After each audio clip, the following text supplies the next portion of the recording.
अचल स्थिति के द्वारा मास्टर दाता बनने वाले विश्व कल्याणकारी भव। अचल स्थिति के द्वारा मास्टर दाता बनने वाले विश्व कल्याणकारी भव। जो अचल स्थिति वाले हैं उनके अंदर यही शुभ भावना व शुभ कामना उत्पन्न होती है कि ये भी अचल हो जाएं। अचल स्थिति वालों का विशेष गुण होगा रहम दिल। हर आत्मा के प्रति सदा दातापन की भावना होगी। उनका ये विशेष टाइटल ही है विश्व कल्याणकारी। उनके अंदर किसी भी आत्मा के प्रति घृणा भाव, द्वेष भाव, ईर्ष्या भाव व ग्लानि का भाव उत्पन्न नहीं हो सकता। सदा ही कल्याण का भाव होगा। स्लोगन, शांति की शक्ति ही अन्य के क्रोध अग्नि को बुझाने का साधन है। शांति की शक्ति ही अन्य के क्रोध अग्नि को बुझाने का साधन है। ओम शांति। तो आज क्या करेंगे? विकर्मों की प्रायश्चित करेंगे। और विकर्मों की प्रायश्चित करने की विधि क्या है? योग करना है। विशेष इसके लिए हमें खुद के साथ मेहनत करनी है और योग करना है। अपने में नशा चढ़ाना है कि हम ये जो पढ़ाई पढ़ रहे हैं ये कुछ साधारण पढ़ाई नहीं है, बल बैठे साधारण रीति से हैं, पर पढ़ाई ऊंचे से ऊंच है और पढ़ाने वाला भी ऊंचे से ऊंचा है। तो जितना नशा चढ़ाएंगे उतना हर बात का वैराग्य और हर बात का त्याग करना भी सहज होगा। ओम शांति। तो आज हमारे लिए कितनी ये खुशी की बात है कि हमारे यज्ञ के, मधुबन के, वरदानी भूमि के अथक सेवाधारी बाबा दादा के अनन्य रतन भ्राता गंगाधर भाई हमारे बीच में आए हुए हैं। तो अगर पीछे हॉल में बैठे हैं, आओ भ्राता गंगाधर भाई, और साथ ही साथ कमलेश भाई भी उनके साथ आए हैं, सेवा साथी, तो वो भी आए मंच पर। उनका हम सब हार्दिक स्वागत करते हैं, करतल ध्वनि से अभिवादन करते हैं। तो आप सभी ओम शांति मीडिया पढ़ते हैं? अच्छा लगता है ये पाक्षिक, है ना? तो ये मैगजीन का संपादन गंगाधर भाई करते हैं, और वैसे और भी कई पूरे भारतवर्ष के अंदर अलग अलग प्रकार की कई सेवाएं वो करते ही रहते हैं। आपका स्वभाव बहुत बहुत सरल है, जो आज बाबा याद कर रहे थे, कह रहे थे सरलता। तो आप सरलता, मधुरता, धैर्यता, ऐसे कई गुणों के प्रतिभा से संपन्न है। तो मैं बहनों से कहूँगी कि तिलक के द्वारा और पुष्पमाला के द्वारा दोनों भाइयों का बहुत बहुत दिल से सम्मान के साथ स्वागत करें। दिलीप भाई आओ, हमारे दोनों मधुबन निवासी विशेष भाइयों का पुष्पमाला के द्वारा स्वागत करो। तो आप फिर दोनों भाई अपना कुछ अनुभव जीवन के सुनाएंगे कि कैसे बाबा का ये ज्ञान उनके जीवन में परिवर्तन किया और इस मुकाम पर पहुंचाया कि आप आज मधुबन हेडक्वार्टर में पहुंचकर इतनी अथक सेवा, निरंतर सेवा नशे के साथ कैसे करते हैं।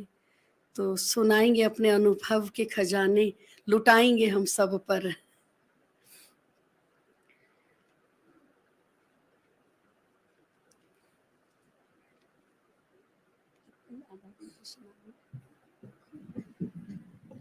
दो लाइन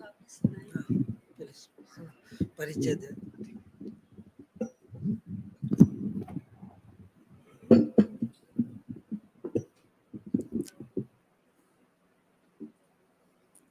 ओम शांति। शरीर का नाम कमलेश भाई। लौकिक जन्म हमारा नागपुर से है और पढ़ाई में हमने इंजीनियरिंग किया है इंफॉर्मेशन टेक्नोलॉजी से। जैसे ही पढ़ाई ख़त्म हो गई हम मधुबन में सेवा के लिए आ गए। बचपन में ज्ञान से थे, माता पिता ने यही संस्कार दिए। पढ़ाई ख़त्म होते ही मधुबन में आ गए और पिछले 10 सालों से ओम शांति मीडिया में गंगाधर भाई जी के साथ हम सेवाएं दे रहे हैं। ओम शांति। अनुभव भी यही है कि जीवन ही समर्पित हो गया है।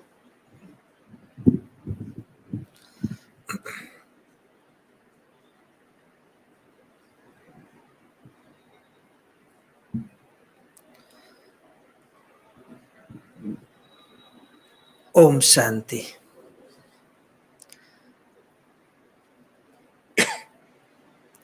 बाबा का क्लास सुनकर मन में क्या आ रहा है? बाबा रोज कितना सहज करके बताता है। पानी थोड़े सहज करके बता के आता है। सहज लगता है ना? बाबा ने कितनी सरल और 3-4 चीजें जो मुझे समझ में आई। मेरा जीवन सच में, मेरा जो जन्म हुआ अलौकिक, वो योग से हुआ। और योग में बाबा की कशिश बहुत ज्यादा होती है। 1979 में हम बाबा की खोज में तो हमारा जीवन था ही, कॉलेज में थे हम स्वाध्याय परिवार में थे। तो स्वाध्याय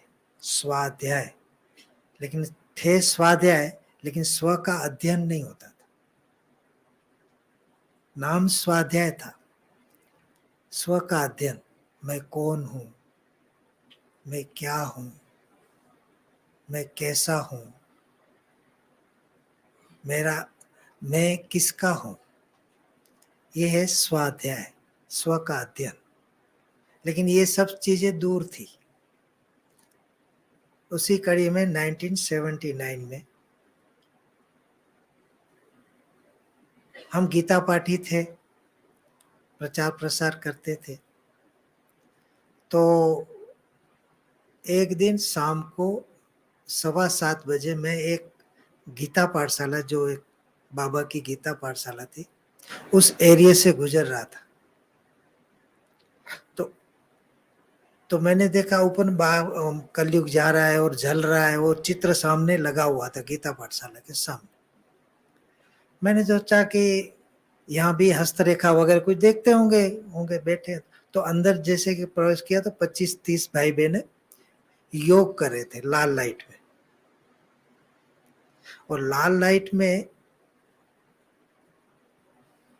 बैठे थे और मैं भी पीछे बैठ गया।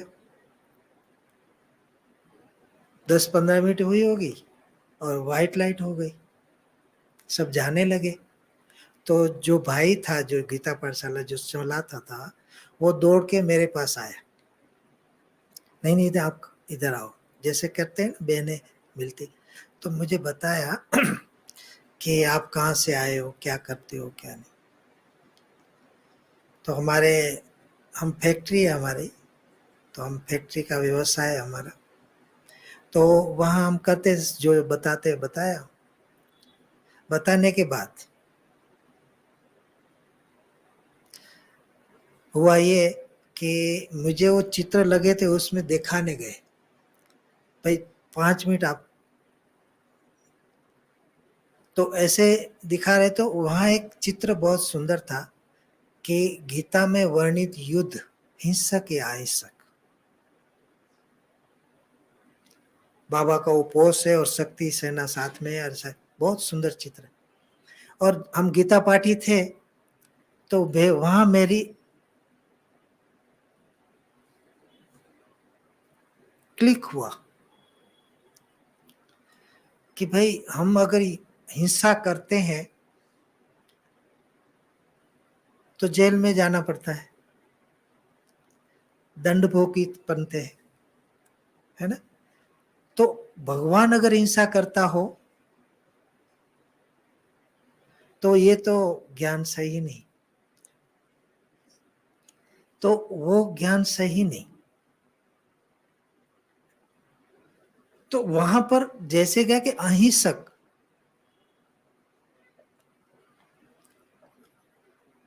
अहिंसक जैसे कहा, तो वहां मैंने कहा कि ये बात क्लिक हुई और वहां से मेरा परिवर्तन हुआ। हम दुनिया की नजर में, हम जब कॉलेज में से छोटे थे तो समाज में हमारा बहुत नामाचार था, क्योंकि हम गीता का प्रचार प्रसार लेक्चर ये सब करते थे। तो उसमें क्या हुआ कि जैसे इसमें आए तो सारे हमारे विरोध हो गए। अब इसका मर्म जो आज बाबा ने कहा, मर्म ये था, ये बात पकड़ में नहीं आ रही थी। हम जब गीता प्रचार करते थे तो संडे वेडनेसडे की छुट्टी होती थी, बुधवार को, तो वहां हम हर घर को ऐसे प्रचार प्रसार करते थे। तो बोले तुमको ये घर में जाके गीता का अध्ययन कराना, पाठ पठन कराना है और उसको भी जोड़ना है स्वाध्याय परिवार। तो हम जाते थे। अब कॉलेज की समय था हमारा, कॉलेज काल में हम जी रहे थे उस टाइम। तो जहाँ अट्रैक्शन होता था वो घर को हम चॉइस करते थे। नाम क्या था? भगवान का संदेश देना, गीता का पाठ पढ़ाना, और अंदर में क्या था? ये माया का अट्रैक्शन। ये बात मुझे ये संस्था में आकर उस पिक्चर से मुझे समझ में आई और पकड़ में आई। अरे तब पता चल गया, आज बाबा ने कहा प्रायश्चित, पता चला कि हम तो ये काम करें, जैसे कहावत है ना, मुख में राम, बस ये भक्ति मार्ग में होता है। दुनिया की नजर में हम बहुत अच्छे, कोई भजन कर रहा है, कोई जा रहा है, रोज मंदिर जा रहा है, वो कर रहा है, तिलक लगा रहा है और नमस्कार कर रहा है, अरे ये बहुत भक्त धार्मिक व्यक्ति है, बहुत अच्छा है। लेकिन काम क्या हो रहा है ना। ये बात पकड़ में आई और वो प्रायश्चित बस उसी दिन से बाबा के बन गए। और जैसे ही बाबा के बने, सारी समाज का विरोध, घर वाले का विरोध। तो आज बाबा ने कहा सहज वैराग, जब खुद को देखेंगे, ऑब्जर्व करेंगे कि हमारी लाइफ कहाँ जा रही है। मैं जब कहता हूं, हम मैं कहते हैं तो हम आत्मा है, शरीर नहीं। तो आत्मा के केंद्रित जो भी कीटाणु और विकृतियां हैं जो नहीं होना चाहिए, ज्ञान हम सबके पास है, लेकिन वो ऑब्जर्व करते नहीं है। जैसे बहन जी सुना रहे थे कि हमें एकांत में प्रायश्चित बैठ के अपने आप से बातें करनी चाहिए, तब पता चलेगा कि हमारी जीवन कैसा हो रहा है। तो उसको भूलने के लिए बाबा ने आज तरीका बताया कि हम कहाँ पढ़ाई कर रहे, कहाँ पढ़ाई कर रहे। सुबह रोज आते हैं हम यहाँ 1 घंटा बैठते हैं, क्यों आते हैं? और फिर यही हमारा मिलन, बाबा का यहाँ प्यार स्नेह शिक्षाएं जो यहाँ से होती है, हम उस टाइम बहुत नोट भी करते हैं और चेहरा भी खिला रहता है, क्योंकि बाबा का हो रहा है, बाबा का क्लास है। लेकिन जब शाम को फिर हमारी यही शिकल ऐसी ही रहती है। कल का क्या था? बाबा नगर वर्षा, बारिश हो रही है, ज्ञान की बारिश। जो ज्ञान बारिश सारा दिन रही, तो हमें एक एक दिन का हमें हिसाब रखना है। बहुत लंबा चौड़ा प्लान नहीं बना, आज जो बाबा ने कहा आज ही खाना है। हम यहाँ आए भोजन में एकदम गरम गरम ताजा ताजा अच्छा लगता है, अगर वही कल वाला खिलाते तो, है ना। तो ताजा ताजा खाने की हैबिट बनाओ। बाबा ने आज कहा मुझे इसका अभ्यास आज ही करना है, तो ये हक करेंगे। तब बाबा ने कहा आज धारणा में था पुण्य आत्मा बनना है, तो बाप को शामिल करो अपनी सोच में। अपनी सोच में बाप को शामिल करेंगे तो विकर्म नहीं होंगे, विकर्माजित हो जाएंगे। नहीं तो याद नहीं है तो विकर्म हो रहा है, अगर याद है शामिल तो पुण्य कर्म हो रहा है। तो इतनी सुंदर सरल बाबा की महावाक्य और सरल करके समझाता है। तो करना क्या है, बीच में बाबा ने कहा मोह है ना, ये मेरा तेरा, उसको तोड़ना है। योग की बात चल रही है तो योग कठिन किसने बनाया? बाबा तो कहते सहज योग है। किसने बनाया सहज? उसी संदर्भ में मैं मेरा अनुभव बताता हूं। जब ये विरोध हो गया तो ब्रह्मा कुमारी का नाम सुनते ही लोगों में एलर्जी, 79 की बात। माना ये बोली कौन सा तुथ लेके आया है, कौन सा धर्म है? हम है लक्ष्मी नारायण संप्रदाय के, हमारा कुल देवी, हम लक्ष्मी नारायण के वंशज है। आप जाएंगे गुजरात में, कच्छ में जाएंगे उधर, तो हर गांव में बहुत बड़े बड़े लक्ष्मी नारायण के मंदिर है। हर गांव में 2 मंदिर हमेशा मिलेंगे वहां, लक्ष्मी नारायण और शिव। बड़े बड़े मंदिर, करोड़ों के भव्य मंदिर, हम उस वंश। लेकिन यहां तो जैसे ये करने लगे, जब सबके साथ वो दुआ है ना, मुझे याद नहीं आ रहा है कि सबके साथ जैसे चल रहा था प्रवाह वैसे चल रहे थे तो बहुत अच्छे थे।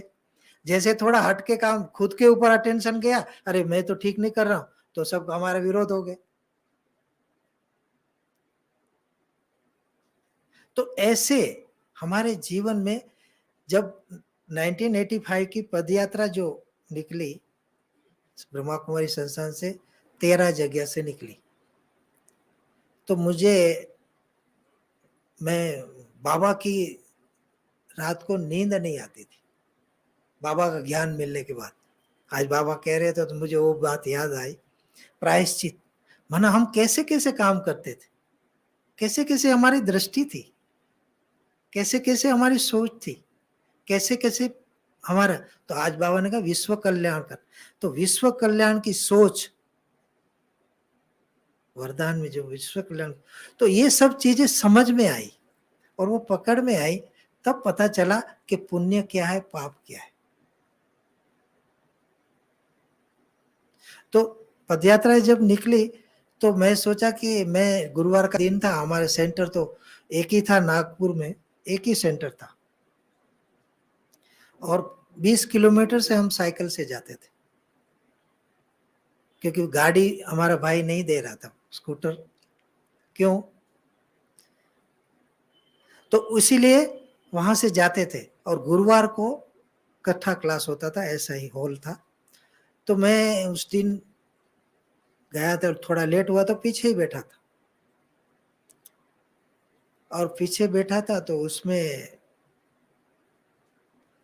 ये बुलेटिन आई कि कोई पदयात्रा निकल रही है, तो आप कोई जाना चाहता है कुमार तो आप हाथ उठाओ। और उस टाइम में बंदेला था, समाज का विरोध बहुत। तो मैं पीछे बैठा तो मैंने हाथ ऊंचा कर दिया, मुझे जाना है। और 5 महीने की पदयात्रा, कन्याकुमारी से दिल्ली 5000 किलोमीटर चलना है, उसमें जाना था। अब देखो ये योग क्या करता है, कमाल। और योग कितना, हम साधारण नहीं कर रहे काम, हम विश्व का काम कर रहे हैं, और इसमें बड़ी ताकत है हमारे साथ। तो वहां जब हम गए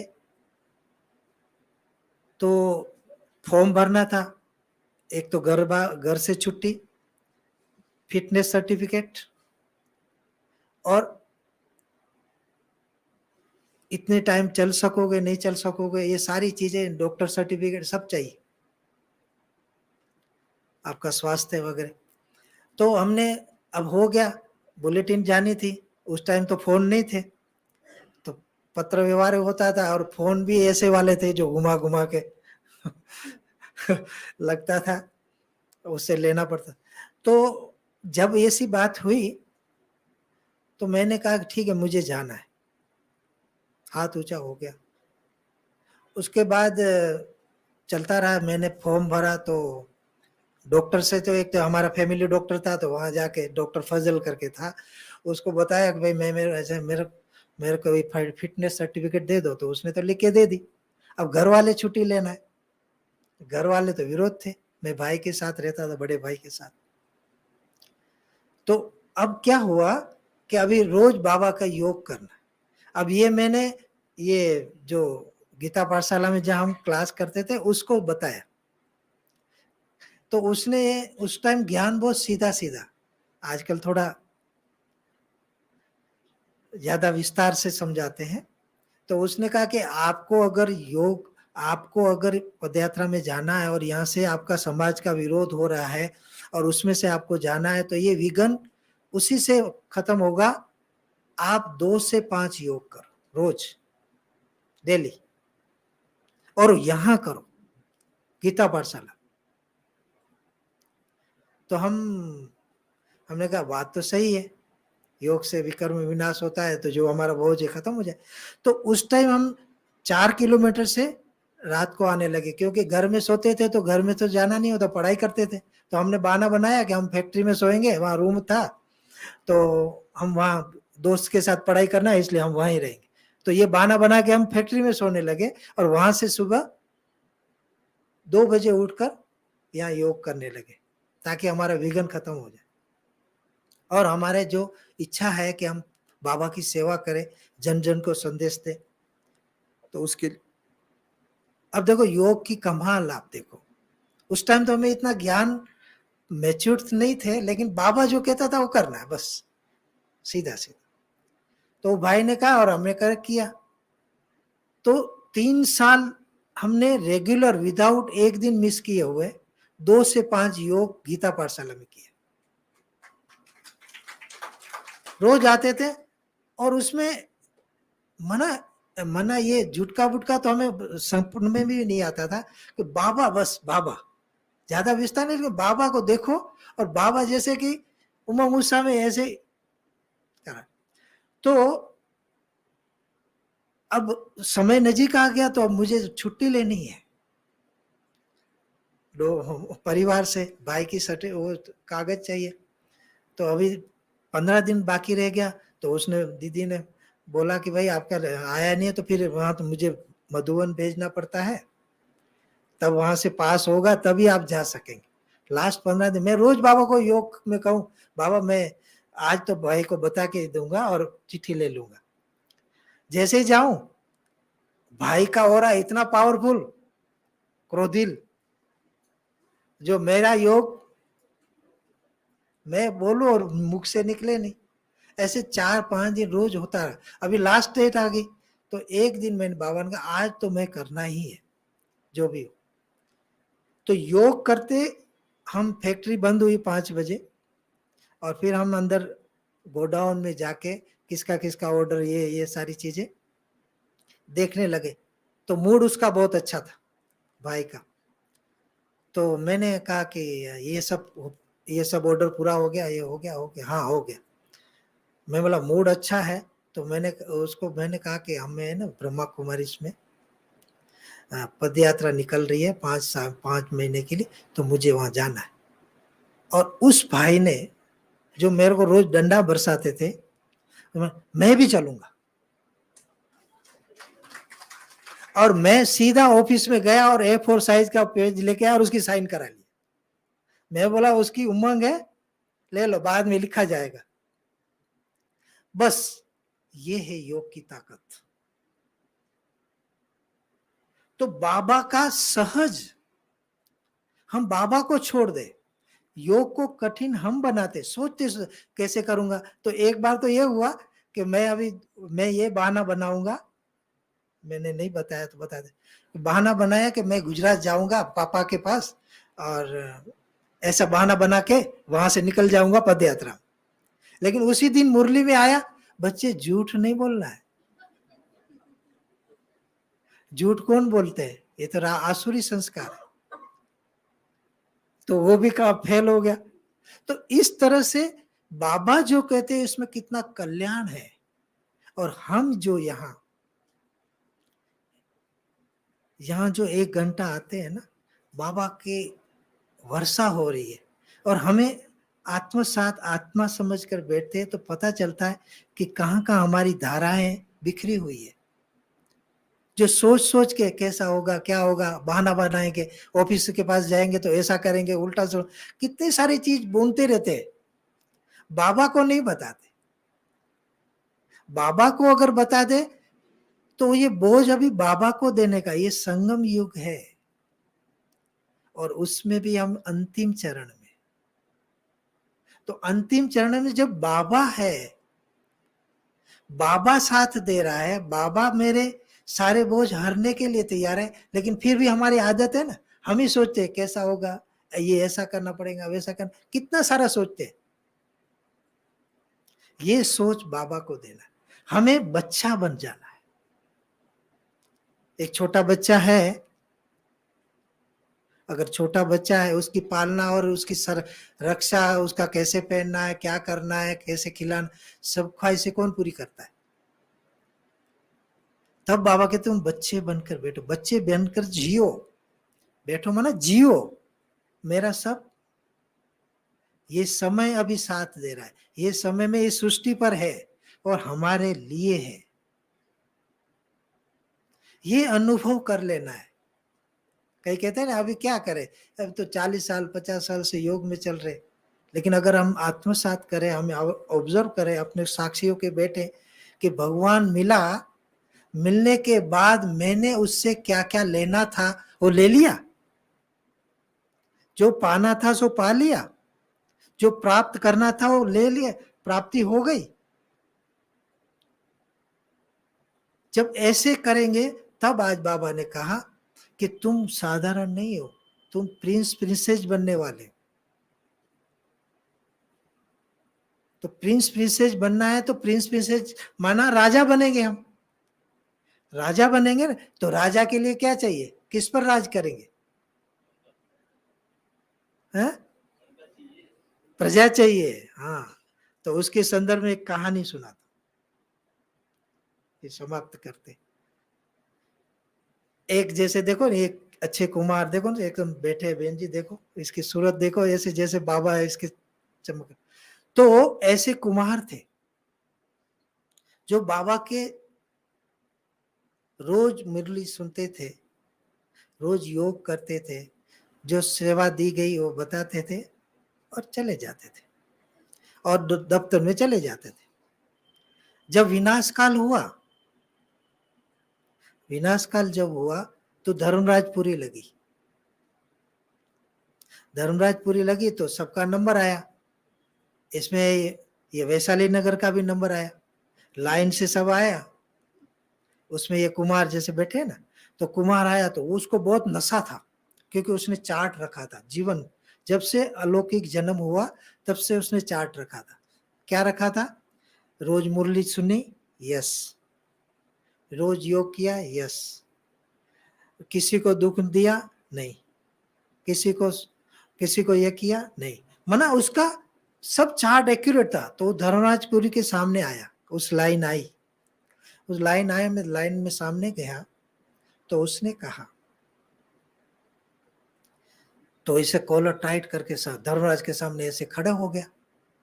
तो धर्मराज ने ऊपर से नीचे तक देखा उसको, और वो शांत रहा धर्मराज। और जैसे ही शांत रहा, मुस्कुराया, उतने में पीछे एक नेवला था, जो उसके घर के साथ एक ही दीवार के पीछे नेवले का घर, नेवला बोला, नेवला, नेवला मुंगूस जो सांप को काटता है, तो नेवला था, वो लाइन से आ रहा था, सभी स्ट्रीट वाले लाइन में होते थे। तो उसने ऐसा कहा तो उसने तुरंत कंप्लेन की, हाँ, ये रोज व्हाइट कपड़ा पहनकर स्कूटर से रोज मुरली सुनने जाता था, यहाँ आता था और आता था जाता था। लेकिन आज तक मुझे इसने ये नहीं बताया कि मैं भगवान के पास आया, उसको भगवान के पास से वर्षा ले रहा हूं। ये उसने कंप्लेन कर दी मुंगूस ने, क्योंकि मेरी दीवार एक ही है, लेकिन मुझे बताया ही नहीं मैं भगवान आया, नहीं तो मैं भी प्राप्त कर लेता, मैं भी भगवान से वर्षा ले लेता, मैं भी धन्य हो जाता। तब धर्मराज जी मुस्कुराए और उसको कहा, मैंने तो कुछ नहीं कहा आपको, ये मुंगूस ने आपकी कंप्लेन की, आपका ये सब। यहां आपको बात पकड़ में आ रही है? बाबा ने भी ये नियम किया था। बाबा का संदेश, भगवान आया है, पड़ोसी वालों को पता है? आप कहां जाते हो पड़ोसी वालों को पता है? हम भगवान पढ़ा रहे हैं, तो सेवा भी तो करना है, ये मुरली में सुनाया था। हम अपने में खुश हैं, ठीक है, मैं तो किसको दुख नहीं दिया। अब वो समय नहीं, सबको ढंढेरा पीटना है, आड़ोस पाड़ोस, अपना मित्र दोस्त समझ सबको बताना है, और ये मौका अभी बाद में नहीं मिलेगा। तो जो बाबा कहता है उसको यथार्थ रूप में समझ के हमारे जीवन में लाना है, सेवा भी करनी है, तब तो राज करेंगे, नहीं तो पढ़ाई करके क्या फायदा प्रिंस। तो मेरा भाव ये है कि अब समय है, हमें अभी अपने आप को अवलोकन करना है कि हमने क्या क्या पाना था वो पा लिया, और लिस्ट बनाओ भगवान से क्या मिल सकता है, और ये इसी समय मिलता है, बाद में नहीं मिलेगा। जैसे अभी बारिश होंगी तब बोएंगे, तभी तो फसल काटेंगे। तो इस संगम युग का समय, और उसमें भी अंतिम चरण में हम हैं, तब जो बाबा से लेना है जी भर के। गीत बज रहा था ना, कौन सा गीत बज रहा था? तकदीर जगाने, मेरा दिल से गीत निकलना चाहिए, है ना। तकदीर तो जगा ही बाबा ने, यहां तक पहुंचा दिया। इसलिए बाबा ने ये जो प्रायश्चित की जो बात आई, तो बाबा कहता है, बाबा जैसे आते हैं, बहनें भी बताती होंगे क्लास में, बाबा कभी मुरली में कहते, जब भी आए बाबा ने हमें, हम अज्ञान काल में जो भी हुआ वो सच सच लिख के बाबा को बता दो, सब पाप खत्म, ये बोझ हर लिया बाबा ने। जैसे बाबा का हमारी पुराने जो बाबा के अज्ञान काल से जो भी गलतियां इस जन्म में हुई थी, वो हमने लिख के दे दिया, बाबा ने हर लिया। बाबा ने क्या कहा? तू जो है जैसा है मेरा है। और बाबा ने आगे क्या कहा? मैं भी जो हूं जैसा हूं तुम्हारा हूं, अब तुमको जो चाहिए ले लो, मैं खुश हूं, वरदान दे दिया। लेकिन पाप ज्ञान के अज्ञान का, ज्ञान में आने के बाद जो हम हमारे से गलतियां और ये सारी असमंजस और भूलें होती है, उसका हिसाब का गणित बदल गया। जब यहां से बोल रही थी दीदी, बदल गया कि एक का 100। अब सारे दिन में हम कितना याद करते हैं, याद रहनी चाहिए, नहीं करते, तो बाकी क्या हो रहा है? याद करना चाहते हैं, लेकिन वो बोझ जो चढ़ रहा है उसका ही चुक तो नहीं। तो अकाउंट शाम को रोज नहीं देखते हैं तो जीरो होता नहीं, पॉजिटिव का नीचे है, नेगेटिव का ज्यादा है। तो पैरामीटर हमें रखना है, तो यहां हमें पहरेदार रखना है। आजकल डाइट करते हैं ना, योगा का मास चल रहा है ना, क्या खाना चाहिए नहीं खाना, बहुत सारा ज्ञान है हम सबको, लेकिन इनको भी क्या खाना चाहिए, इसको भी पहरा लगाओ, मालिक बनो। मालिक के पास पहरेदार होते हैं ना, अंदर बैठो, कोई ऐसा विचार, ऐसा व्यर्थ, ऐसे जो भी चीज इनपुट जा रही है, तो इनमें क्या आ रहा है उसको फिल्टर करो, मेरे काम की है या नहीं, ये सोच बना के रखो। फिल्टर करो ये मेरे काम की है कि नहीं, क्या जहां मुझे जाना है ये काम आएगी कि नहीं आएगी। अगर मैं किसी को घृणा कर रहा हूं, नफरत कर रहा हूं, ये काम आएगा इस सतयुग में, मुझे राजा बनाएगा। तो इस तरह से अपने आप को ऑब्जर्व करते हुए साक्षी दृष्टा होकर ये जो फिल्टरेशन करने की प्रक्रिया की आदत बनाएंगे तो फिर नेचुरल हो जाएगी, और नेचुरल हो गई और सहज हो जाएगा तो सहज योग हो गया। है कठिन, हम सोच के बना, क्यों सहज, इसमें एक शामिल हो गया कि हमारे बाप भी साथ है, और सच पुण्य कर्म कैसे होता है, रोज सत्यता की शिक्षा देता है, ये अभी समय का उपलब्धि है। तो इस तरह से हमें अपनी जीवन को सहज बनाना है और सरल भी बनाना है और श्रेष्ठ करना है। तो अभी कठिन लगेगा, लगेगा कठिन है, कठिन माता है, कठिन है, लेकिन अभी जो इतने बैठे कुमारियां बैठी है, ये योग असंभव से संभव करने वाला है, बशर्ते हम बच्चा बनकर बाबा के साथ हो जाए। लास्ट में एक सेकंड, जैसे एक बच्चा होता है ना, होमवर्क नहीं करता है, के जीवन का छोटा बच्चा, तो मैं एक जगह गया तो वो मिलाने आई थी, माता लेके आई, भाई इसको दृष्टि दो, दृष्टि दो, इसको सिखाओ, मानता नहीं है। तो मैं बोला क्या होता है, तो बोले ये होमवर्क नहीं करता। तो जब भी वो स्कूल से आता है रोते रोते आता है, ऐसे ऐसे करके, मम्मी मम्मी मैं मैडम ने मुझे मारा, ऐसे करके आता है। और रोज आता है, मम्मी पापा बैठे होते हैं और वो क्या करते हैं कि रोज क्या, क्यों मारा मैडम ने, तो बोले कि मैंने होमवर्क नहीं किया था इसलिए मारा। फिर एक दिन हुआ, रोज ऐसा चलता रहा सिलसिला, तो पापा ने कहा जाओ मम्मी के पास, रहा था रोज का यही है, खेल कूद में पड़ जाता है, होमवर्क करता नहीं। तो ऐसा एक दिन क्या हुआ, तो रोते रोते आया और कहा कि मैं ऐसे आ रहा था, तो होमवर्क करता है तो होमवर्क कर ले, तो मम्मी मैडम नहीं मारेंगी, इतनी बात थी। तो होमवर्क अगर नहीं करेंगे तो हम ना मारेंगे नहीं, रोएंगे नहीं। मैंने कहा बच्चे को कहा कि भाई तू है ना रोज है ना 1 घंटा बैठ के ये लिखना, जो मैडम ने जो जो सुनाती ना रोज लिखना। उसने लिखना चालू किया और उसका रोना बंद हो गया। तो बहन का फोन आया कि जब से आपने बताया ना अभी होमवर्क करता है और रोते रोते नहीं आता। तो हमारी भी तो वही हालत नहीं है। होमवर्क बिना पढ़ाई पद नहीं, हम राजा बनने आए, राजयोग है ना, प्रजा योग तो बनना नहीं है। यहाँ एंट्री होगी तो प्रजा मना सतयुग में तो आ ही गए, अभी हम पढ़ाई कर रहे हैं पद प्राप्त करने के लिए, आईएएस ऑफिसर बनने के लिए।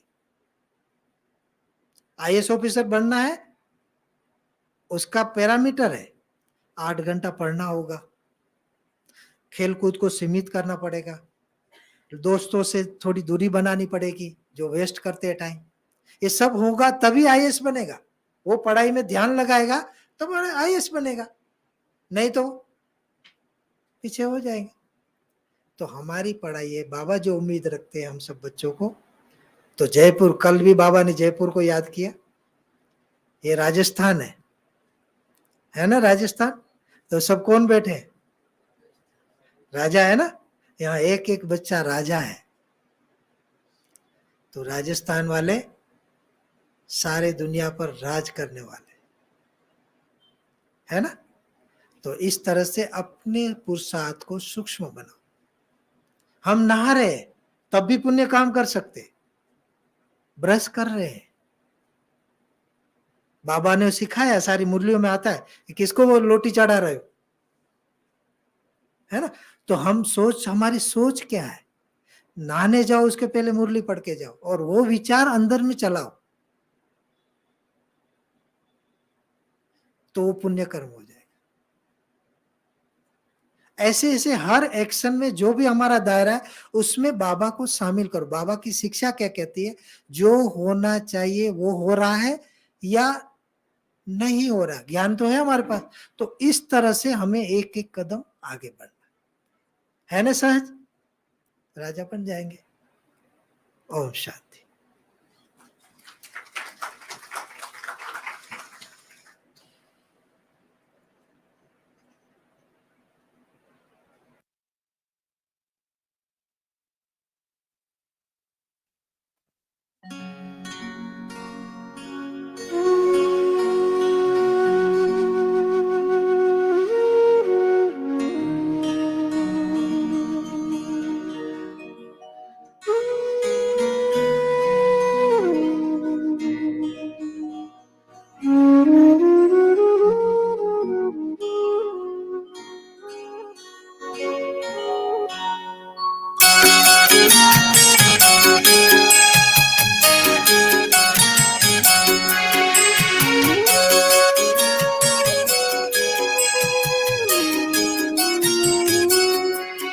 करो याद दिल से दिलाराम को, मिले चैन मन को आराम हो।